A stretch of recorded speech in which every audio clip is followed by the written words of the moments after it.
వాగర్థావివ సంపృక్తౌ వాగర్థ ప్రతిపత్తయే జగతః పితరౌ వందే పార్వతీ పరమేశ్వరౌ. భజే శ్రీచక్రమధ్యస్థాం దక్షిణోత్తరయోః సదా శ్యామావార్తాళి సంసేవ్యాం భవానీం లలితాంబికాం. నమో మహద్భ్యో ఋషిభ్యో గురుభ్యో నమః. భగవంతుడిని పొందడానికి ప్రధానమైన సాధన భక్తే. మీరు ఎన్ని చేయండి, భక్తి లేకపోతే వ్యర్థం. ఎన్ని యజ్ఞాలు చేసినా కర్మ చేసినా భక్తితో చేయాలి. ఉపాసన చేస్తే భక్తితో చేయాలి. వేదాంత విచారణ చేసినా ఈశ్వర భక్తితో చేయవలసిందే. భక్తి లేకపోతే అన్నీ దెబ్బతింటాయి. అంటే మిగిలిన వాటికి ఒక్కొక్క మాట చెప్తాడు, భక్తికి ఇన్ని మాటలు చెప్పాడండి. భక్తి ప్రియ, భక్తి వశ్య, భక్తి గమ్య, భక్త సౌభాగ్యదాయిని. మొత్తం 4 వాక్యాలు భక్తికి సంబంధించినవి చెప్పాడు. అందుకు అమ్మవారు లభించాలంటే భక్తి వల్ల అభివృద్ధి చెందాలి. అందుకు భక్తి అంటే ఆవిడికి ఇష్టం అండి. అందుకు భక్తి ప్రియా. అంతేకాదు భక్తి చేతనే ఆవిడ పొందబడుతుంది. భక్తి గమ్య, దీని ప్రక్కన భావనాగమ్య కూడా రాసుకోండి, సాధనకు సంబంధించిన అంశం. అందుకు భక్తి గమ్య, భక్తి ఆవిడికి ఇష్టమైనది, భక్తికి ఆవిడ దొరుకుతుంది. భక్తి వశ్య, ఇది ఇంకా గట్టి మాట అండి. భక్తికి లొంగిపోతుందిట. ఎంత గొప్ప మాట. భక్తికి లొంగిపోతుంది అమ్మ. అమ్మని ఎవరు వశం చేసుకోలేరండి. ప్రపంచాన్ని ఆవిడ వశం చేసుకుంటుంది. ఆవిడ వశం కావాలంటే భక్తుడికి లొంగిపోతుందిట. పిల్లాడు అమ్మ అది పెట్టు, ఇది పెట్టు అని అడిగితే అమ్మాయిని పట్టించుకోదు. పెట్టవే అని గట్టిగా ఏడ్చాడు అనుకోండి, లొంగిపోతుంది ఆ తల్లి. పిల్లవాడి ఏడుపుకి తల్లి ఎలా లొంగుతుందో భక్తుడు భక్తికి అమ్మవారు అలా లొంగిపోతున్నారండి. అలా లొంగిపోతుంది భక్తి వశ్యా. భక్తుడికి లొంగిపోతుంది. ఆ మాట శివుడు అంతటి వాడు అన్నాడు, నన్నేం చేయమంటారయ్యా, మీరు తపస్సులు చేయండి, యజ్ఞాలు చేయండి, యాగాలు చేయండి, జపాలు చేయండి, కర్మలు చేయండి, నేను లొంగను. నువ్వు ఎంత హఠం బిగిస్తావో నేను అంత హఠమైపోతా, నేను లొంగను. నువ్వు నాపై అమాయకంగా నమ్మకం పెట్టుకున్నావనుకో, శ్రద్ధ, వెంటనే లొంగిపోతాను అన్నాడు. న కర్మణ న తపస న జపైర్న సమాధిభి శ్రద్ధా మయ్యస్తి చేత్ పుంసాం ఏన కేనాపి హేతున వశ్య స్పృశ్యశ్చ దృశ్యశ్చ పూజ్య సంభాష్యేవచ. ఒక్కసారి శ్రద్ధ, శ్రద్ధ అంటే నమ్మకం. ఆ నమ్మకంతో ప్రేమగా పట్టుకున్నామా భగవంతుణ్ణి, దానికి లొంగిపోతాట.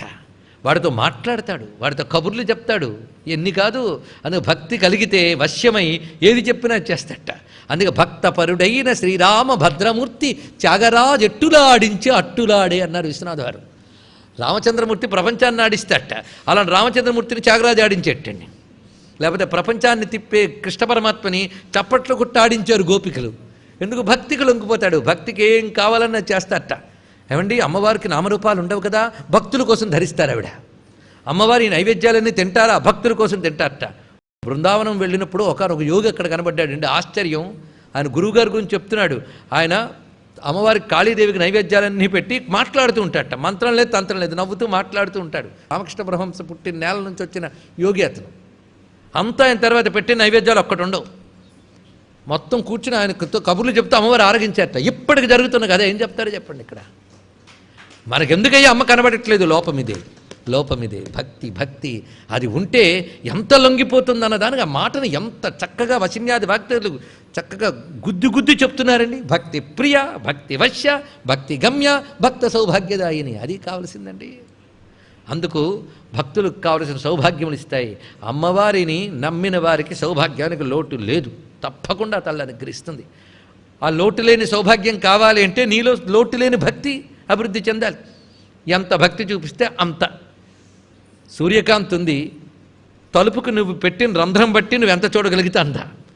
కొందరు రంధ్రంలోంచి సూర్యకాంతి చూస్తుంటారు, వాడికి అంతే ప్రాప్తం. కొందరు కిటికీలోంచి చూస్తారు, అంతే ప్రాప్తం. కొందరు తలుపు తెరుచుకుని బయటకు వస్తారు, వాళ్ళకి అంతా ప్రాప్తం. అలాగ హృదయాలు తెరిచిన భక్తికి భగవంతుడు సంపూర్ణంగా ప్రాప్తమవుతాడు. అందుకు భక్తి ప్రియ, భక్తి వశ్య, భక్తి గమ్య. అయితే భక్తి అంటే ఏమిటి మరి చెప్పలేదు ఇంతవరకు. భక్తి అనగా ఒక మాట చెప్పుకుని ఆశ్రయించుట. భజ్ సేవాయాం అనే ధాతువు నుంచి భక్తి అంటే అర్థం. కానీ భక్తి అంటే ఒక్క మాట చూడండి. ధృతస్య భగవద్ధర్మాత్ ధారావాహికతాంగత సర్వేషే మనసో వృత్తి భక్తిరిత్యభిధీయతే. భక్తి గురించి ఒక పూటలో జరిగేది కాదు, దానికి మహాశాస్త్రాలు ఉన్నాయి. పరమాత్మ యందు ప్రేమయే భక్తి అన్నాడు నారద మహర్షి. పరమాత్మ యందు అనురాగమే భక్తి అన్నాడు శాండిల్యుడు. సా పరానురక్తిరీశ్వరే, రెండో అర్థం ఒకటే. అనురాగము లేని మనసున సుజ్ఞానము రాదు అంటారు త్యాగరాజస్వామి వారు. పరమాత్మపై అనురాగం ఉండాలండి. ఆ అనురాగం అను ఎడతెగని, రాగము ప్రేమ, ఎడతెగని ప్రేమ అన్నాడు. ఎలా వెళ్ళాలయ్యా అంటే భగవద్ధర్మముల యందు, చూడండి, భగవద్ధర్మముల యందు మనస్సు అతి వేగంగా ఆగకుండా ప్రవహిస్తే దాని పేరు భక్తి. మళ్ళీ చెప్పనా? భగవద్ధర్మముల యందు మనస్సు అతి వేగముగా ఆగకుండా ప్రవహించినప్పుడు దాని పేరు భక్తి. భగవద్ధర్మములు అంటే భగవత్ కథలు వినడం, భగవన్ నామం పలకడం, భగవత్ పూజ చేయడం, భగవద్ విషయములు ఏ విధంగా మన తలంపుకు వచ్చినప్పటికీ కూడా మనస్సు వెంటనే స్పందించిపోయి ఆనందంగా పరిగెత్తాలట. ఒక్కొక్కరికి ఒక్కొక్క విషయం మీద ఉత్సాహం. భాగవతుడికి భగవంతుడే ఉత్సాహం. అందుకే నరసింహస్వామి అడుగుతాడు ప్రహ్లాదుణ్ణి, నీకేం కావాలయ్యా అని. ఏం లేదయ్యా, యా ప్రీతి రవివేకానాం విషయేశ్వనపాయిని.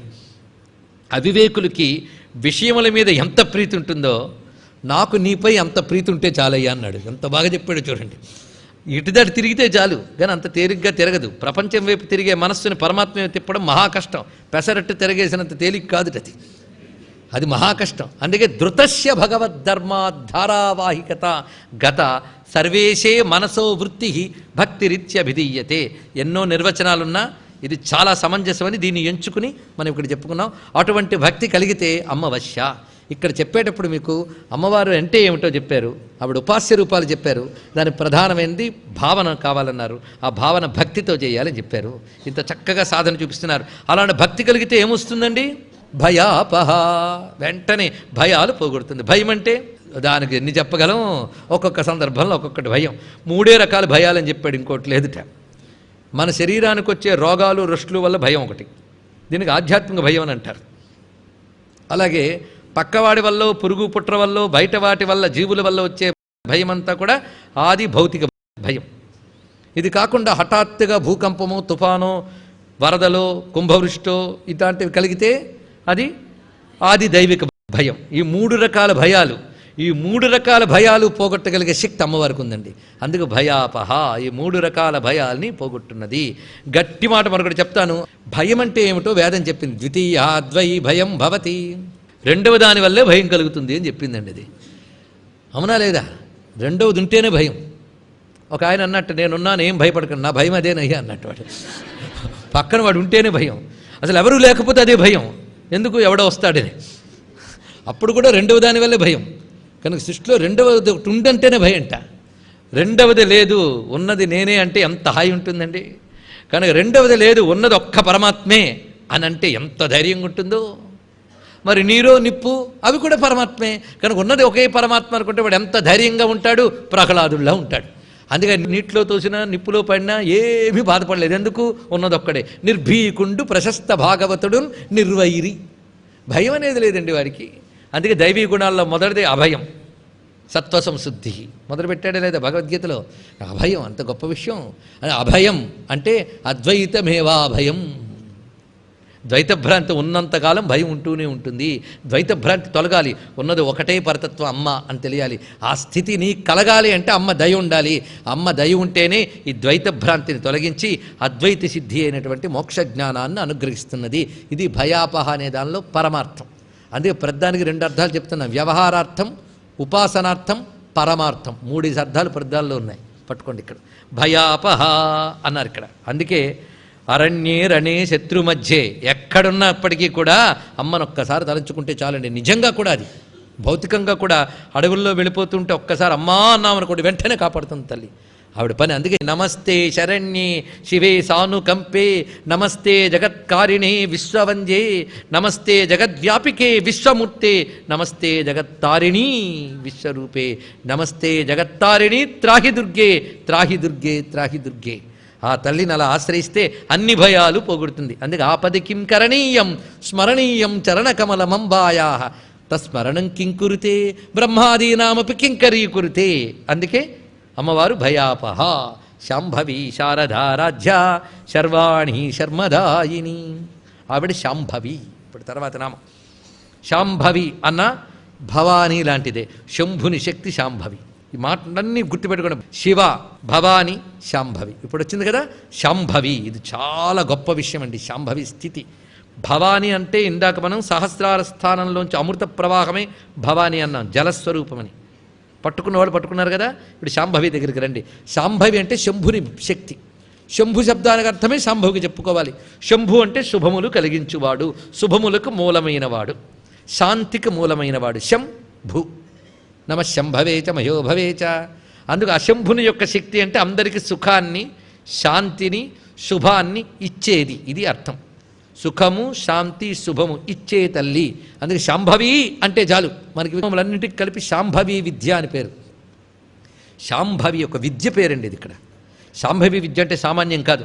శాంభవి అంటే చూపిస్తున్నారు అంతర్లక్ష్యం బహిర్దృష్టి నిమీషోన్మేషవర్జిత ఏషాసా శాంభవి ముద్ర సర్వతంత్రేషు గోపిత. శాంభవి స్థితి అంటే ఏమిటో తెలుసా? పరమాత్మతో తాదాత్మ్యం చెందిపోయిన యోగికి తెలుస్తుందట. వాడి మనస్థితిని శాంభవి ముద్ర అంటారు. శాంభవి అంటే అంతర్లక్ష్యం బహిర్దృష్టి. ఇది చూపించాడు. వాడు లోకంలో అందరినీ చూస్తున్నట్టు కనబడుతూ ఉంటాడట, కానీ వాడు అసలు దృష్టి మాత్రం లోపల ఉంటుందట. లోపలున్న పరమాత్మ వైపే దృష్టి ఉంచుతాడు, ప్రపంచాన్ని సాక్షిభూతంగా చూస్తూ ఉంటాడు. ఆ స్థితిని శాంభవి స్థితి అని అంటారట. ఇంకేంటో చూడండి ఇక్కడ. ఆ స్థితిలో ఏ బ్రహ్మానుభవం వాళ్ళలో ఉన్నదో ఆ బ్రహ్మానుభవ రూపమైన ఆనందానికి శాంభవి అని పేరు. అనగా యోగి సమాధిలో పొందేటటువంటి పరబ్రహ్మానందమే శాంభవి. ఆ స్థితిలో ఉంటాడు కనుక జగత్తుని సాక్ష్యంగా చూస్తాడు. అది ఇక్కడ అంతర్లక్ష్యం బహిర్దృష్టి శాంభవి ముద్ర. ఇది శాంభవి శారదారాధ్య ఇక్కడ చూపిస్తున్నాడు. ఇది కూడా సాధనల్లో రాసుకోవాలి. భక్తి గమ్య భక్తి ప్రియ దగ్గర శారదారాధ్య లాక్కెళ్ళండి. ఎక్కడెక్కడ సూచన ఇస్తూనే వెళ్తున్నాం. శారదారాధ్య అనగా శారదాదేవి చేత ఆరాధింపబడుతున్నది. ఇది ఒక అర్థం. శారద అంటే ఏమిటండి? పలుకులు, జ్ఞానములు, ఇంతే అర్థం. ఇక్కడ ఒకానొక మూర్తి అని మాత్రమే కాదు, అన్ని పలుకుల చేత అన్ని జ్ఞానముల చేత ఆరాధింపబడుతున్నది ఆ తల్లి. ఇప్పుడు స్తోత్రం చేయాలంటే వేద మంత్రాలు వాడతాం. మంత్రములు, స్తోత్రములు ఇవన్నీ శారదలు కావు, జ్ఞానములు. అలాంటి అన్ని జ్ఞానముల చేత అన్ని పలుకుల చేత ఆరాధింపబడుతోంది కనుక శారదారాధ్య. అంతేకాదు శారదులు అంటే వశిన్యాది వాగ్దేవతలందరినీ కలిపితే శారదా శక్తులు, వాళ్ళ చేత పూజింపబడుతోంది కనుక శారదారాధ్య. అంతేకాదు శరత్కాలములో ఆరాధింపబడేది శారదారాధ్య. అమ్మవారిని ఎల్లవేళలా ఆరాధించాలి, కానీ ప్రధానంగా శరత్కాల ఆరాధన ప్రధానం. సంవత్సరం అంతా ఆరాధించిన ఫలం శరత్కాల ఆరాధనలో వస్తుందట. అది ముఖ్యం. అందుకే సంవత్సర ఆరంభంలో అమ్మవారిని ఆరాధన చేయాలి. అందుకే వసంత నవరాత్రులు, శారదా నవరాత్రులు. నక్షత్ర రీత్యా లెక్క వేస్తే శారదా నవరాత్రులు. ఎందుకంటే మొదటి నక్షత్రం అశ్విని నక్షత్రం కదా. అశ్విని నక్షత్రంతో మొదలయ్యేది ఆశ్వీజ మాసం. అందుకు అప్పటి నవరాత్రులు చాలా ప్రధానం. వేదం కూడా ఈ లెక్కను తీసుకుందండి. శరత్తుతో సంవత్సరాన్ని లెక్క పెట్టడం వేద సంప్రదాయం. అవునా లేదా? జీవేమ శరదశతం, నందామ శరదశతం, మోదామ శరదశతం అని చెప్పాడు. వసంతములు అని చెప్పలేదు, శరత్తులని చెప్పింది. అసలు వసంత లక్షణ శరద్ లక్షణములు ఇంచుమించు ఒకేలా ఉంటాయి. వాతావరణంలో సమశీతోష్ణ స్థితి ఇత్యాదులు. అందుకే శరత్కాలమునందు ఆరాధించబడే దేవత శారదారాధ్య. అయితే ఎప్పుడైనా కాలము అంటే బయటున్న టైం, సీజన్ అని మాత్రమే కాదండి. ఎవరి మనస్సుకి శారద అనబడే స్థితి ఏర్పడుతుందో వారి పూజ అమ్మవారి స్వీకరిస్తారు. శారదారాధ్య ఇది చాలా ముఖ్యం. అందుకే కాలము, లోకము అంటే బయట ఉన్న స్పేస్ అండ్ టైం కాదు, నీ స్టేటస్, నీ లెవెల్ ఆఫ్ మెచ్యూరిటీ. నువ్వు సాధనలో ఏ స్థితిలో ఉన్నావో దాన్ని బట్టి నీ ఋతువు ఏంటో చెప్పచ్చు. నువ్వు ఎప్పుడు శరదృతువులో ఉంటేనే అమ్మవారి పూజ చేయి. చలి ఋతువు అంటే జడత్వం. ఇక చైతన్యం అది శరదృతువుకున్న విశేషం. అక్కడ ఎలా ఉంటుందో చూడండి. శరత్కాల ప్రత్యేకత పరిశీలిద్దాం. అప్పటి వరకు వర్షాల వల్ల వాటి వల్ల బురద ఏర్పడుతుందట. జలములందంతటా నేల, నీరు నింగి బురదమయమైపోతాయి. అందుకే ఆ సమయంలో చాతుర్మాస్యంలో ఎక్కడ కదలకుండా ఉంటారు. శరదృతు వచ్చిన తర్వాత ఈ బురదంతా అడుగంటిపోతుంది, తేటదనం ఏర్పడుతుంది. నింగిలోని అదేవిధంగా నేలలోని నీటిలోని కూడా తేటదనం ఏర్పడుతుంది. అందుకే శరదృతువు అంటే తేట ఋతువు అని. బురదనంతటినీ, కాలుష్యాన్నంతటినీ నివారింపజేసే ఋతువు. అది శృణాతి హినస్తి ఇది శరత్ అన్నారు ఇక్కడ. ఇటువంటి మాలిన్యాల్ని, కాలుష్యాల్ని పోగొట్టేది శరత్.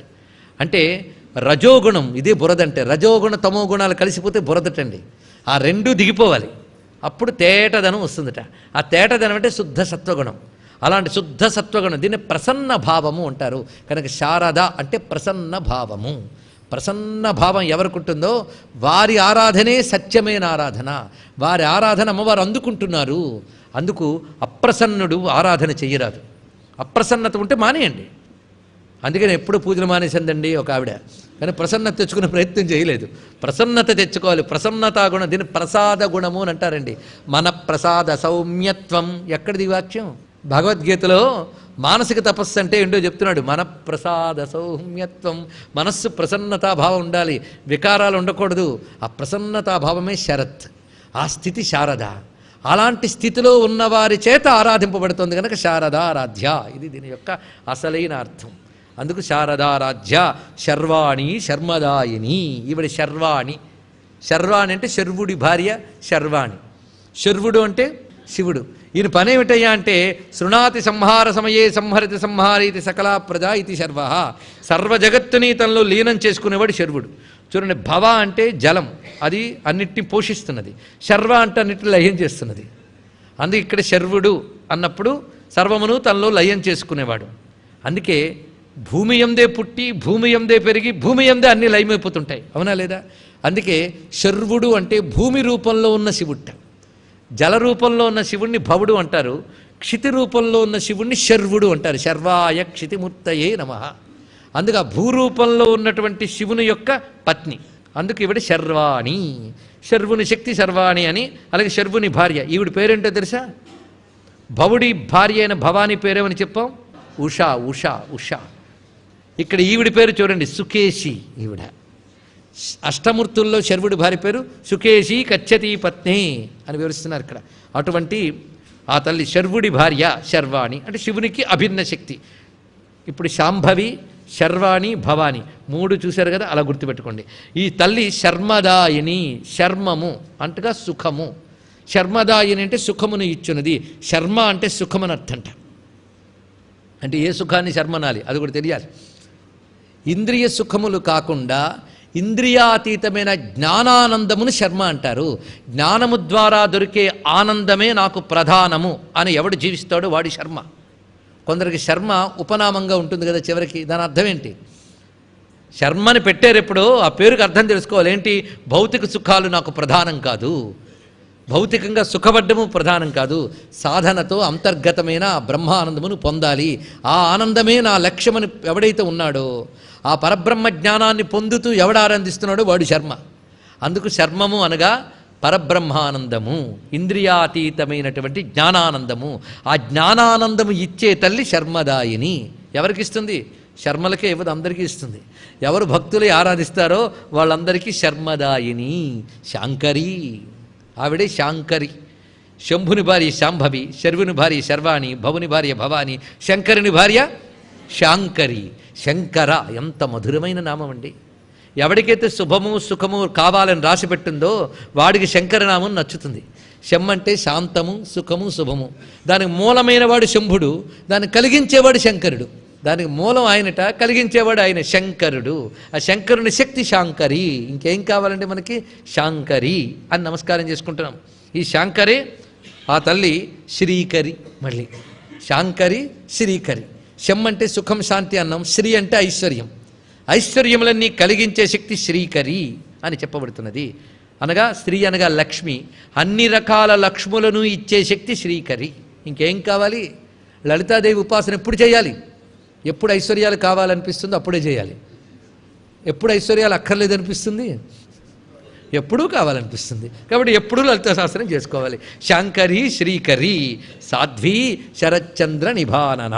ఆవిడే సాధ్వి. సాధ్వి అంటే మహాపతివ్రత. అమ్మవారు మహాపతివ్రత. అంతేకాదు సా అధ్వ సాధ్వ. అధ్వము అంటే మార్గము, మార్గములతో కూడి ఉన్నది. దానికి పుంలింగంలో సాధ్వ, స్త్రీలింగంలో సాధ్వి. చక్కని మార్గములు కలది. సాధ్వి అంటే ఇదే అర్థం అండి. చక్కని మార్గములు అంటే సంప్రదాయ పద్ధతులు. అమ్మవారిని చేరుకోవడానికి ఏ ఏ సంప్రదాయ మార్గములు వేదం చెప్పిందో ఆ వేదము చెప్పే మార్గములకు అన్నిటికీ కూడా అవన్నీ మంచి మార్గములు. అందుకే సత్ సదా సాధ్వి. మంచి మార్గములన్నిటికీ గమ్యమైన తల్లి. ఏ మార్గంలో వెళ్ళినా ఆ తల్లినే చేరతాం. అంతేకాదు సాధ్వి అంటే వేదమాతట. మనం తరించడానికి అన్ని మార్గములు వేదమే చెప్పింది కనుక అన్ని మార్గములతో కూడిన వేదమాతకి సాధ్వి అని పేరు. వేదమాత తల్లి సాధ్వి. ఇది చెప్పబడుతున్నది. ఇంతవరకు శాంకరి, శ్రీకరి, సాధ్వి, శరత్చంద్ర నిభారణ, శాతోదరి, శాంతిమతి. అక్కడతో భవానీ విద్య అయిపోయిందండి, శాంభవి విద్య.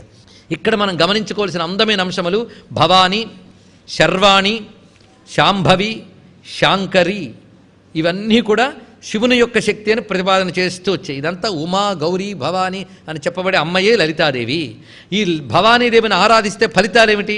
శర్మదాయిని, భక్త సౌభాగ్యదాయిని, భయాపహ, భవారణ్య కుఠారిక, శ్రీకరి, ఇవి దీని యొక్క ఫలితములు. కనుక ఇక్కడ కూడా భవానీ, శాంభవి దేవి ఆరాధించవలసిన పద్ధతులు, ఆరాధిస్తే వచ్చే ఫలితాలు. ఎంతకంటే ఇంకేం ఫలితం కావాలండి?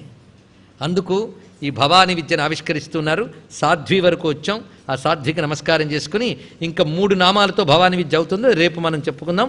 శరత్చంద్ర నిభానన, శాతోదరి, శాంతిమతి, ఇదంతా కూడా ఉపాస్య బ్రహ్మము యొక్క నామములు. ఇలాగే గుర్తుపెట్టుకోండి. రేపు మనం ప్రారంభంలోకి మళ్ళీ అందుకోవచ్చు.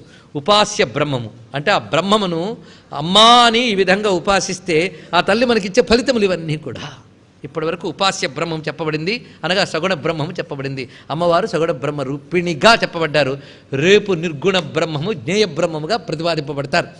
మొత్తానికి సగుణ నిర్గుణ బ్రహ్మముగా అమ్మవారు లలితా శాస్త్రంలో మనకు దొరుకుతుంది.